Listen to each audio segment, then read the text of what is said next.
આજરોજ બહુજન સમાજના SC/ST કમિટીના સભ્યોએ એટ્રોસિટી કાયદાનો બદલાવ થતાં બહુજન સમાજને માન સન્માન માટે જળવાતો કાયદો એટલે એટ્રોસિટી અને એ એટ્રોસિટી અંતર્ગત જ્યારે દરેક પોલીસ સ્ટેશનમાં કલમોનો ઉપયોગ સમાજની રક્ષા હેતુ થતો હોય ત્યારે આરોપીના ત્યાં ટેબલ જામીન આપીને છોડી દેવામાં આવતા હોય છે, જેના કારણે ઘણીવાર આરોપીઓની હિંમત બમણી થઈ જતી હોય છે કે એટ્રોસિટી લાગ્યા બાદ પણ આરોપીને તાત્કાલિક ટેબલ જામીન આપીને પોલીસ સ્ટેશનમાંથી જ છોડી દેવામાં આવે છે, જેના કારણે આ કલમ દિવસે ને દિવસે લૂલી કરવામાં આવતી હોય તેમ બહુજન સમાજના લોકોને લાગી રહ્યું છે, જેના કારણે તેમને તેમના ન્યાય અને અધિકાર માટે આ કાયદાનો અમલ ચાલુ રાખવો જોઈએ એવી માંગણી સાથે જિલ્લા કલેક્ટરને આવેદનપત્ર સુપ્રત કરવામાં આવ્યું હતું। સમાજના અગ્રણીઓએ જણાવ્યું હતું કે પોલીસ દ્વારા હરિયાણા કેસના સંદર્ભનું ખોટું અર્થઘટન કરીને આરોપીઓને છોડી દેવામાં આવ્યા છે, જેનાથી બહુજન સમાજના લોકોને ન્યાયથી વંચિત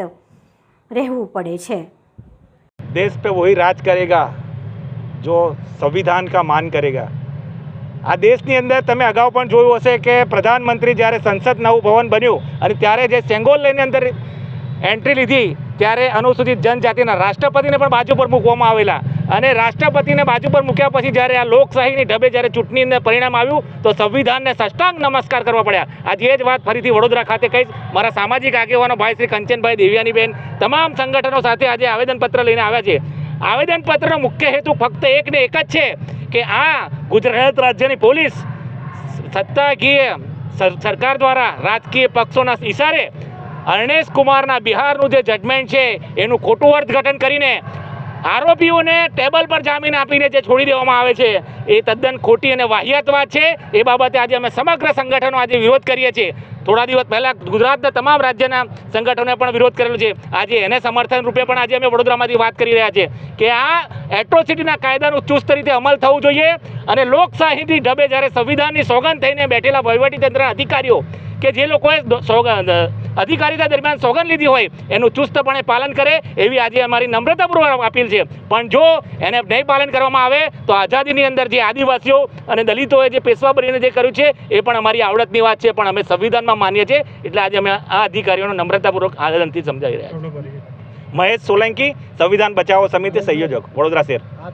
આજે અમે કલેક્ટર ઓફિસે આવેદન આપવા માટે આવ્યા છે કે જે SC/ST એક્ટનો જે હોદ્દો હોય, જે કાયદો છે અમારો સંવિધાનની અંદર છે, અમારા સંવિધાનની અંદર કોઈ ફેરફાર કરી શકે નહીં, કેમ કે અમારા બાબા સાહેબે જે 2.5 વર્ષ ઉજાગરા અને રાત દિવસ વેઠી અને આ કાયદા બનાવેલા હોય અને એનાથી આજે ભારતને સોનાની ચિડિયા કહેવામાં આવતું હોય। આજે ઓલ ઇન્ડિયાની અંદર તમે જુઓ તો ભારતને બહુ સારું માનવામાં આવે છે, કેમ કે ગરીબ માણસ બી અહીંયા પોસાઈ જાય છે અને કાયદા બહુ સારા છે, રાત્રે નીકળી શકે છે, દિવસે મહિલાઓને બી કાયદા એવા બધા આપ્યા છે।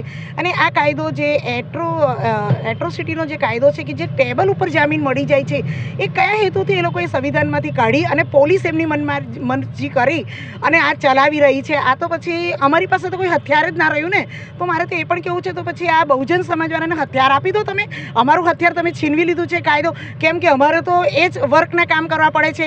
અમારી અંદર તમામ જાતિ પીછડો વર્ગની જાતિ છે અમારી, તો અમારા તો કામ પણ એ જ બધા છે। એ કામને લઈને અમે બહાર નીકળીશું અને જ્યારે અમારી ઉપર આવા કોઈ અમને અમારી જાતિ વિશે અપમાન કરશે તો અમે કયો કાયદો લઈને ત્યાં આગળ જઈશું પોલીસ સ્ટેશનમાં? શું પેલું 151 જેવું જ કે જામીન ટેબલ પર મળી જાય અને છૂટી જાય? એ તો પછી અત્યારે તમે જોઈ રહ્યા છો કે જગા જગા અમારા લોકો જે ઘોડી પર ચડે છે એને બી ઉતારવામાં આવે છે, મૂછો રાખે છે એને પણ કાપી નાખવામાં આવે છે। સરકારી કર્મચારીઓ જે કામ કરે છે ને એમને જ ખબર છે, એમને સંવેદનશીલતા જે થાય છે એમને ખબર છે કે અમારી સાથે શું વીતી રહી છે। નોકરી તો બધા જ કરે છે, નોકરી એક કાયદાના આધારે કરે છે, પણ એનાથી અપમાનિત અમે બહુ જ થઈએ છીએ। એટલે આ કાયદો કોઈ બી રીતે કાઢવામાં ના આવે અને સંવિધાનની અંદર કોઈ બી છેડછાડ થવું જોઈએ નહીં। કઈ રીતે તમે સંવિધાનમાં છેડછાડ કરી શકો છો? આ SC/STનો જે એક્ટ જે આ લોકો કાઢવા માંગે છે, જે ટેબલ પર જામીન આપે છે, તો ટેબલ પર જામીન ના થવા જોઈએ, કારણ કે આની અંદર તો અમે લોકો પછી લાચાર થઈ જઈએ છીએ, અમારી પાસે કોઈ હથિયાર એવા નથી।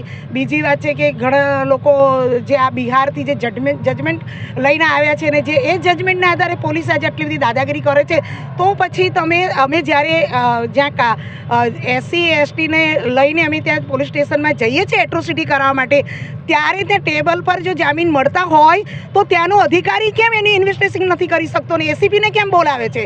ACPની જરૂર જ નથી આની અંદર, નથી DCPની જરૂર નથી, આમાં કોઈની જરૂર. પોલીસ સ્ટેશન જ આપી દે ને જામીન. પોલીસ સ્ટેશન જ બધા કાયદા હાથમાં લેતું હોય તો આ કાયદો કાઢવામાં નહીં આવે અને આ કાયદો ચાલશે, અને નહીં ચાલે તો અમે 1 મહિના પછી ઉગ્ર આંદોલન આખા ભારતમાં કરીશું. જય ભારત, જય હિન્દ. આપનું નામ? દેવ્યાણીબેન પરમાર, સામાજિક કાર્યકર્તા.